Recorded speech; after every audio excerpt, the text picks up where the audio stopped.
Bonjour à tous, dernière quotidienne sous le soleil de Pompadour où nous allons parler du sel français avec le président du Studbook sel français, Pascal Cadiou. Et puis nous ferons un point côté poney avec Emmanuel Quitté, entraîneur national de concours complet qui rentre des championnats d'Europe avec 2 médailles d'or. Mais avant cela, nous allons apprécier le sport du jour avec les résultats du championnat Léperon des 6 ans.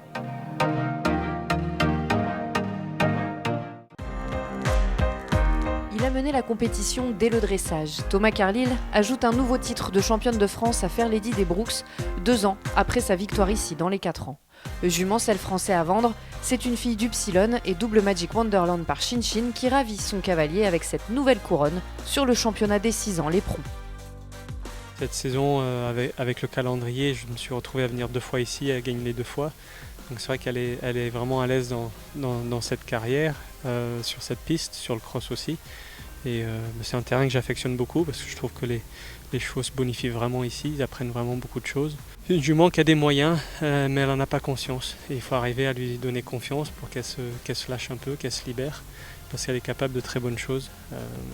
Sur le rectangle, elle est très à l'aise, elle a un brillant naturel qui fait qu'elle présente toujours des belles reprises et qui la mettent souvent en haut des classements.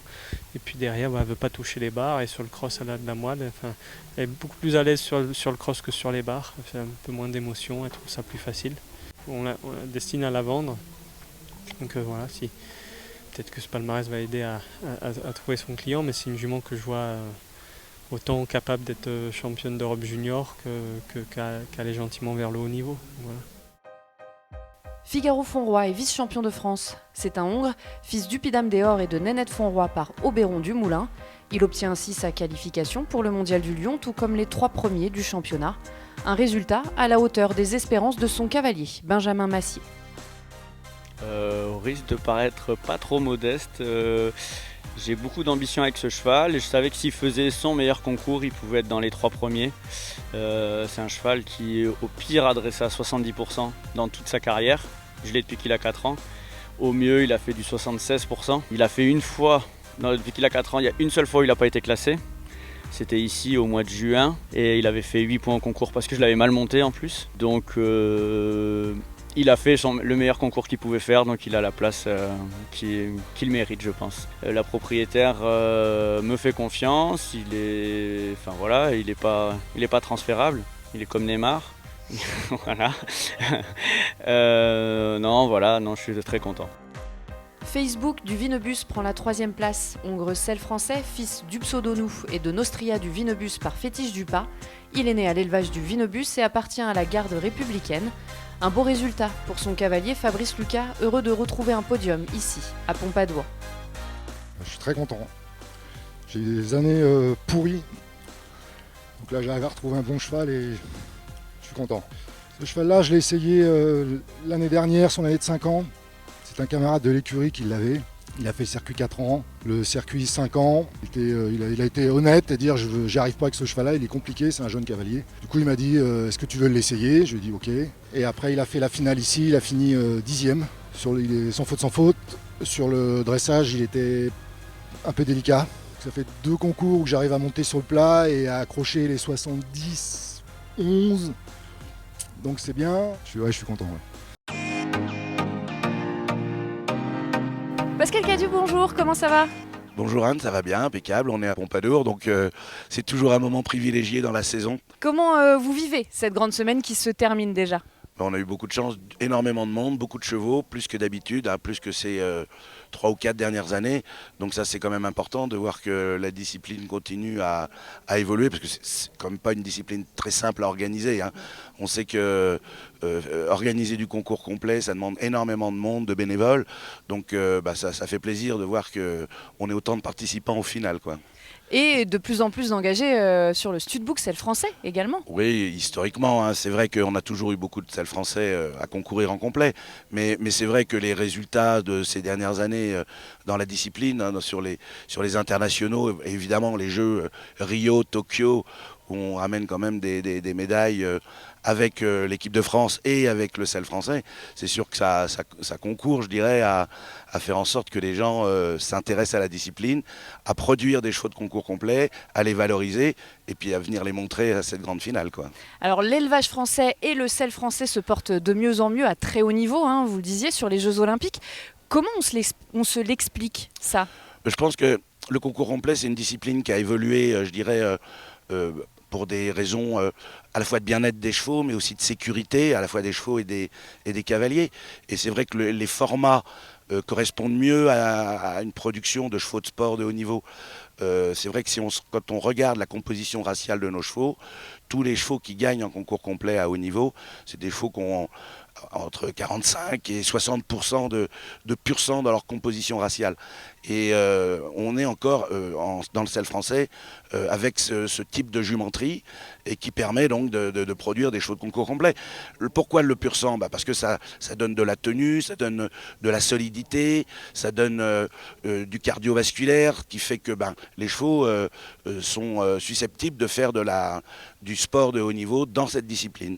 On peut dire qu'on a trouvé une recette qui marche et qui s'installe aujourd'hui ? Oui, alors je dirais, est-ce qu'on l'a cherché véritablement ? Je pense qu'on travaillait pour produire des chevaux de saut d'obstacle, mais historiquement, c'est des chevaux qui concourent dans les disciplines sportives. Le sel français, c'était ça. Alors un peu moins en dressage, bien évidemment, mais en concours complet et en saut d'obstacle, c'est historique.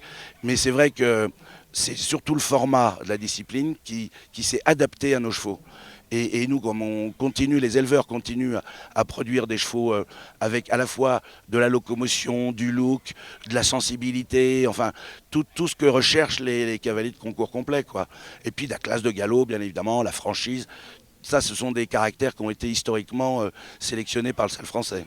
Ce Made in France dont on parle depuis le début de ces quotidiennes et qui rayonne aussi à l'international, on l'a dit, avec les Jeux Olympiques. Il y a eu un hommage rendu aux éleveurs français, ici même, alors que ce sont des chevaux qui évoluent sous des selles étrangères.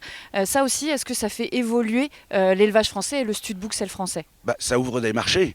À partir du moment où les marchés sont ouverts, les éleveurs ont un débouché commercial et ils redoublent d'efforts donc pour produire et fournir les chevaux que les gens attendent. Je pense que produire un cheval de sport, c'est pas une fin en soi. Enfin, on est des éleveurs, on n'est pas des collectionneurs, donc on est obligé de vendre notre production. Et plus les marchés sont ouverts, nationaux et internationaux, plus les éleveurs sont en capacité de produire, de continuer à améliorer leur production. Donc le marché évolue dans le bon sens pour le studbook sel français en concours complet. Est-ce qu'on peut dire que le studbook sel français tout simplement se porte très bien ? On peut toujours mieux faire, je veux dire, bien se porter, c'est une chose, mais on est toujours avide de trouver, je dirais, des astuces pour s'améliorer.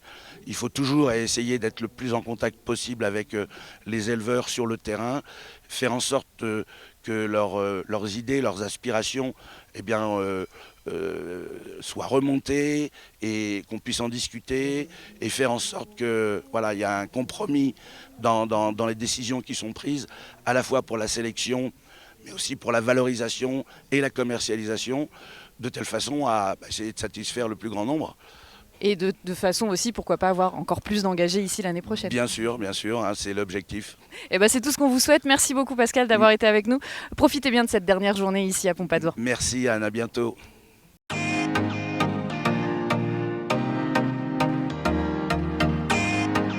Emmanuel Quittet, double médaillé d'or avec l'équipe de France au championnat d'Europe. Qu'est-ce que ça vous apporte, ce beau palmarès ? On est 9 années de suite médaille. Voilà, donc 4 fois or. Donc il y a quelque part une fierté de tous ces enseignants qui ont participé à cette médaille, de leurs cavaliers d'il y a quelques années, d'il y a 3 ans, de maintenant et de l'année prochaine. Donc tout le monde est emballé et tout le monde se met dans cette synergie pour évoluer, pour garder le haut de l'affiche. Alors bien évidemment, ça rejaillit aussi sur l'élevage. Alors il n'y a pas que cet élément-là au niveau de cette finale, par exemple, de Pompadour, mais on commence à s'apercevoir que ça prend de l'épaisseur. On était à 5, 6, 7, 8 partants dans les 4, 5, 6, il y a j'ai envie de dire 5 ou 6 ans, il faudrait regarder, et on est arrivé à 20-25. On est à 25 dans toutes ces catégories, donc c'est plus la même chose. Et puis sans faire affront à ceux qui tournaient leur poney il y a 5 ou 6 ans, moi j'ai vu de vraies qualités, quoi. D'ailleurs, j'ai vu quelques cavalières que j'ai l'habitude de voir sur des circuits qui peut-être sont un petit peu plus âgées, mais qui justement, parce qu'elles avaient un peu d'expérience, font prendre du métier à des jeunes poneys, donc ça c'est bien. Et donc on a vu de la belle équitation et on a vu de la qualité. Je pense qu'il va être temps, peut-être pas l'année prochaine, mais dans un an, petit à petit, de monter le cran, de monter le niveau. C'est-à-dire qu'il va falloir petit à petit qu'on soit un petit peu calé sur l'excellence qu'on nous montre à cheval. C'est-à-dire que les chevaux, les 6 ans qui vont au Lion d'Angers, il faut que les 6 ans poneys soient les poneys de l'international de l'année suivante ou de 2 ans après. C'est donc une belle grande semaine de l'élevage qui s'achève ici à Pompadour sous un ciel bleu. On profite du soleil et des derniers instants. Un plaisir en tout cas d'avoir parlé concours complet pendant ces 4 jours ici au Haras National. Je vais récupérer ma pomme. Bon ça touche à sa fin, vous l'aurez compris, mais on va très vite se retrouver pour parler des grandes semaines de l'élevage. Il y aura du dressage à Fontainebleau et puis de l'attelage à Compiègne. Quant à moi, je vais vous quitter pour aujourd'hui et puis on va se retrouver dans 3 semaines à Uzès pour parler d'endurance puisque là je crois que c'est l'heure de remballer. Alors je vais leur filer un coup de main et je vous donne rendez-vous dans 3 semaines à Uzès.